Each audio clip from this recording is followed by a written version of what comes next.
Howdy, this is every change in Apex Legends Season 22, and thanks to the EA Creator Network for making this video possible. Quality of life. Aim assist will be reduced this season by 25% for all controller players in PC lobbies, including console players cross-playing into PC lobbies. Aim assist will remain exactly the same in console-only lobbies. To accompany the changes to aim assist, aim flinching has been removed from all weapons and most legend abilities, but you will still flinch when you're fighting in zone. New Battle Sense accessibility changes have been added into the settings for all players to toggle on or off as they choose. This includes a health bar option and the option to highlight enemies when they are within close ranges to you, although this is very subtle. It's important not to confuse this with a scan ability. It's very much a tiny subtle red highlight around enemies when they're very close to you. This is the Season 22 lobby screen, and the music you're hearing is the music pack for Season 22 Split 1. A new training mode called Bot Royale has been added into Apex in Season 22. This game mode allows new players to learn the game at their own pace, and can be a fun playground for experienced players to practice their movement in the actual map. And no, before you try and be cheeky, you can't farm levels or badges in this mode. It is specifically for training against bots. At the start of the season, your public lobby playlist choices will be Trios Revival or Straight Shot Revival. It's worth noting that in my playtest, there was no sign of duos. The Revival twist on Trios and Straight Shot means that once you bleed out in a game,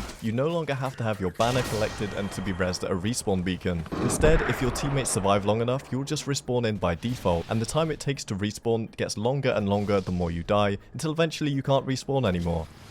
If you're bad. There are SBMM changes coming in Season 22 to help try and better the competitive integrity of your pubs so that you don't have to be stomped by players way better than you or stomping players way worse than you. Here's the menu UI for the new 60 tier Battle Pass layout. As you can see, it's very Battle Passy. I hope you like Battle Passes, guys. I will say though, this Battle Pass does have some pretty nice skins for Fuse and for Loba, as well as a reactive P2020 skin, which you're going to hear a little bit more about in just a few minutes. You can now apply any of the stat tracking artwork to any stats across any legend in the game, so there's way more customization for banners. Evo shield values and the points needed to level up your Evos have changed this season. The amount of points granted by interactables across the map have also changed, but Evo harvesters still grant you 350 Evo points. A new change to Deathbox UI brings all of the healing items to the top of the box without moving where your armor swaps will be. Respawn have confirmed that there is a big dev blog coming regarding the cheater situation. E-District. Our 6th map to Apex Legends is coming in Season 22 by the name of E-District.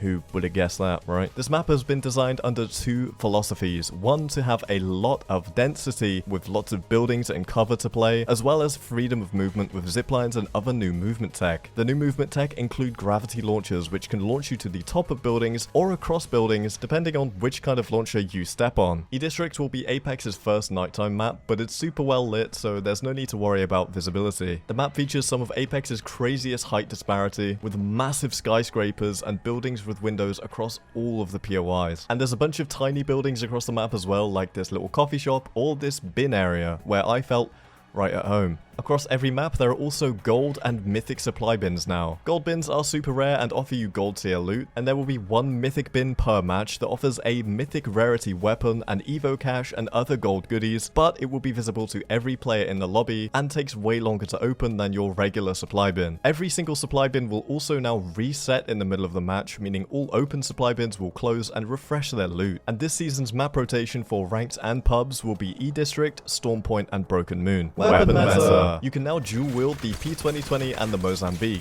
and all you have to do to run these guns in akimbo is find two of them. So if you have one P2020 and you find another, you can pick it up and run it as an akimbo P2020. And to answer the question you're all probably asking right now, yes, they can both have hammer points, and you'll only have to find one attachment or one hop-up for both of the akimbo guns to get the benefits of that attachment or hop-up. The Hemlock is getting a heavy nerf this season. Each bullet goes down to 19 damage from 20, the mag sizes have been reduced, and the time between bursts has also been increased. The Flatline has also had a mag nerf, going to 19 without a mag, 23 with a white, 27 with a blue, and 29 with a purple. This season's care package gun will be the R99 once again, but it is slightly different this time. The damage per bullet on the R9 this season changes depending on how close you are to the enemy. At very close range, it'll do 14 damage per bullet, 12 at somewhat close range, and 10 at every other range. You have to be really close for this thing to hit hard. The gun coming out of the care package this season is the EVA 8.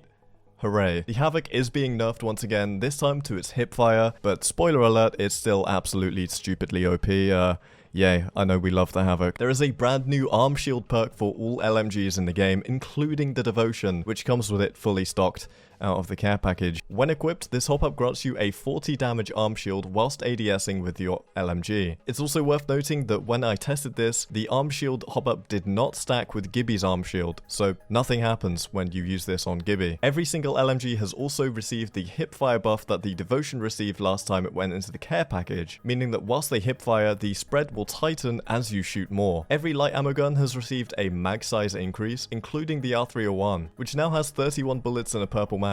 The Mastiff and PK have also been buffed. Both of the guns have lost some pellets from their spread, but the damage per pellet has increased, meaning that they are more consistently hitting higher damage. The PK's iconic star blast pattern has also changed into more of an upside down triangle this season. Some ammo types have received small changes to the number of bullets that they can stack, with light now stacking 72, shotgun stacking 20, and energy stacking 54. And lastly, the Volt felt kinda weird. It still felt really good, but it definitely felt different, so keep your eyes peeled on the patch notes for that. Legend meta. This season, every single controller legend will receive 25 additional shields whilst they are in the zone. These shields will immediately disappear as soon as they leave the zone. All recon legends will see enemies highlighted in red whilst aiming down sights. This requires line of sight and also doesn't scan through things like smoke or catalyst wall. Survey beacons have been changed to no longer show the entire map on a scan, but rather a small 500 meter section close to you. They're more likely to spawn, they're faster to use, and their scans refresh multiple times. All controller legends can now pick up their abilities from far away if they're undamaged by the click of a button. Alta will now have enemy highlights in her queue by default, and by choosing her upgrades will extend the duration of those highlights. Alta now has a ring console perk as one of her blue upgrades. Crypto receives a new blue perk, allowing him to go completely invisible whilst he's piloting his drone. Whilst Crypto is invisible, he cannot be seen by recon legends ADSing, but he does give off a loud sound effect, so you're gonna know when there's an invisible Crypto nearby. And there's also this weird floating rectangle if you see that. Crypto also had changes to one of his purple perks, meaning that anyone who is hit by his EMP will be scanned. Yay!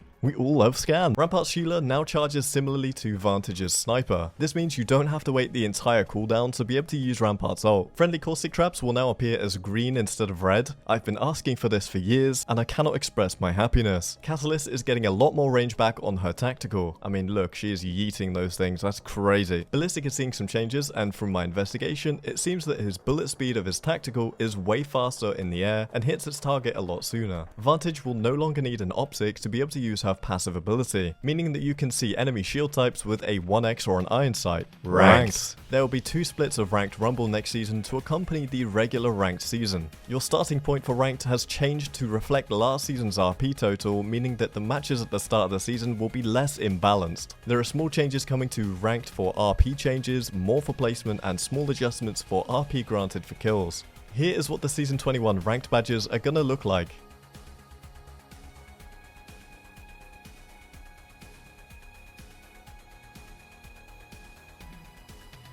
And I'm pretty sure that's it. If there's anything I've missed, make sure to let me know in the comment section below, because I tried really hard to make sure I got every change in there, but I'm a bit of an idiot, so yeah.